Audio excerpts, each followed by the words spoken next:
How's it going, everybody? Thank you for watching another video.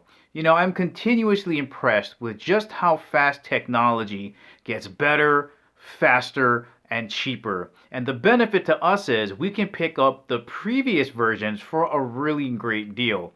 Here's a great example. I purchased this OB2 scanner a couple of years ago to just read the codes in my car so I knew what was wrong with it.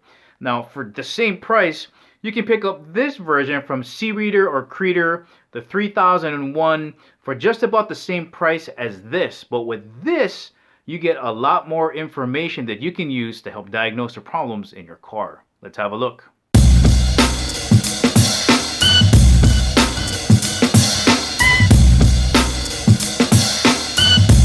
And as always, guys, if at the ending of the video you want to purchase the 3001 by Creader, make sure you check out the link in the description below. Now, before showing you how the 3001 works, just some quick observations. First of all, it's a larger screen, it's a color screen. You're going to see that it gives you live data, you get freeze frame data. And the big one is it has a library of trouble codes stored in here, so you don't need to look it up on your phone. You can just look it up right from here. Alright, when you plug in your device, this is the second screen you're going to see. This is with the key off position. But really the only screen I use is the diagnose screen. I don't really use the trouble lookup screen. But you can, if you want, you would just hit OK.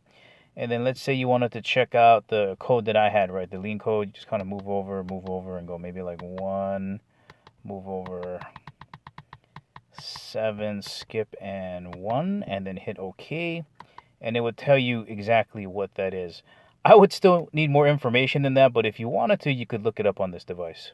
Alright, when you want to diagnose, you have to put the key onto the on position, still engine off, but key onto the run position. Now you can hit diagnose. I'm going to let this thing run its test here, and then I'll be right back. It's going to take a little bit. Alright, after the scan is done, you're going to get your readiness screen here. You just press any button, and you're going to get into your diagnostic menu. So you can read the code to figure out what it is. You can erase it after your repair is done to see what's going to come up again. This is your monitor readiness here to see if all your systems are ready to be read. When you get in here, you can choose either to read it since your trouble code was cleared or on its current drive cycle. Now, pretty much I don't use anything else. Well, the freeze frame here is really interesting. So you can use that to check on what your car was doing or what the computer was reading when the trouble code was reported to your car. So when that check engine light popped up, that's what that freeze frame data is going to tell you. So some people will use that for troubleshooting. That's beyond me, though. Now, this O2 sensor test on here, I don't know exactly how valid this is. Like, I don't think it's going to help you get past the emissions test, but essentially what I believe it does is it tells you if your O1 and O2 sensors are reading properly. Here, let's just go into this real quick here. So it'll say your value up there at 0.35, min 0.0, max 1.275, and it passes. I don't know if that means anything. I'm going to show you why in a second. Here, let me back out of this real quick. But what I want to get into is the data stream. This is where all the goodness comes from. Here, let me scroll up. Let me go up and get data stream. All right, I'm going to let that read. Here is where the magic happens. You can see down here we have 1 out of 4 screens, definitely at operating temperature. It's important that you get it up to operating temperature, so you make sure that your computer is not doing the work that your sensors are.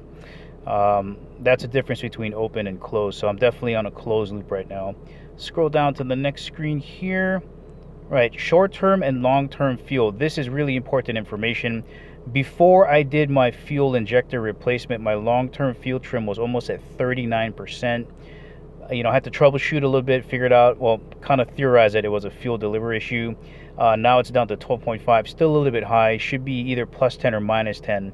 But these two pieces of information can tell you what your engine is doing as far as, or what your computer is perceiving it needs to do as far as your fuel being too rich or too lean. So again, that's supposed to be under 10 or plus 10, minus 10.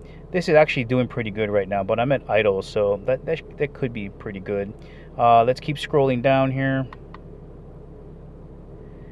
Now this I find interesting. My throttle positioning is at 13.3%. That could be a problem.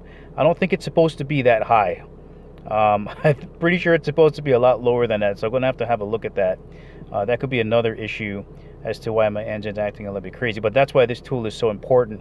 It gives you exactly what the information that you need on that. There's my IAT, so that's reading, that's good. You know, if that wasn't reading, that wouldn't be a good thing. Let's go scroll down a little bit more. Okay, so here's what I'm talking about. This is my O2 sensor, my upstream sensor. This is before the catalytic converter. And you know, it's doing its job. It's going kind of up and down. The closer to 0.450 it stays, the better. But my downstream one, it shouldn't be moving quickly like this. It should be pretty steady at 0.45. So that's why I was saying I don't think that O2 sensor does much. But essentially what this is telling me is that either my catalytic converter is not doing its job, or the sensor is not doing its job, or there's something else in the engine causing the O2 sensor to read this. But that's why this tool is so important, and it's such a great deal for such a cheap price. You get a lot of information in a tiny little package for a really cheap price.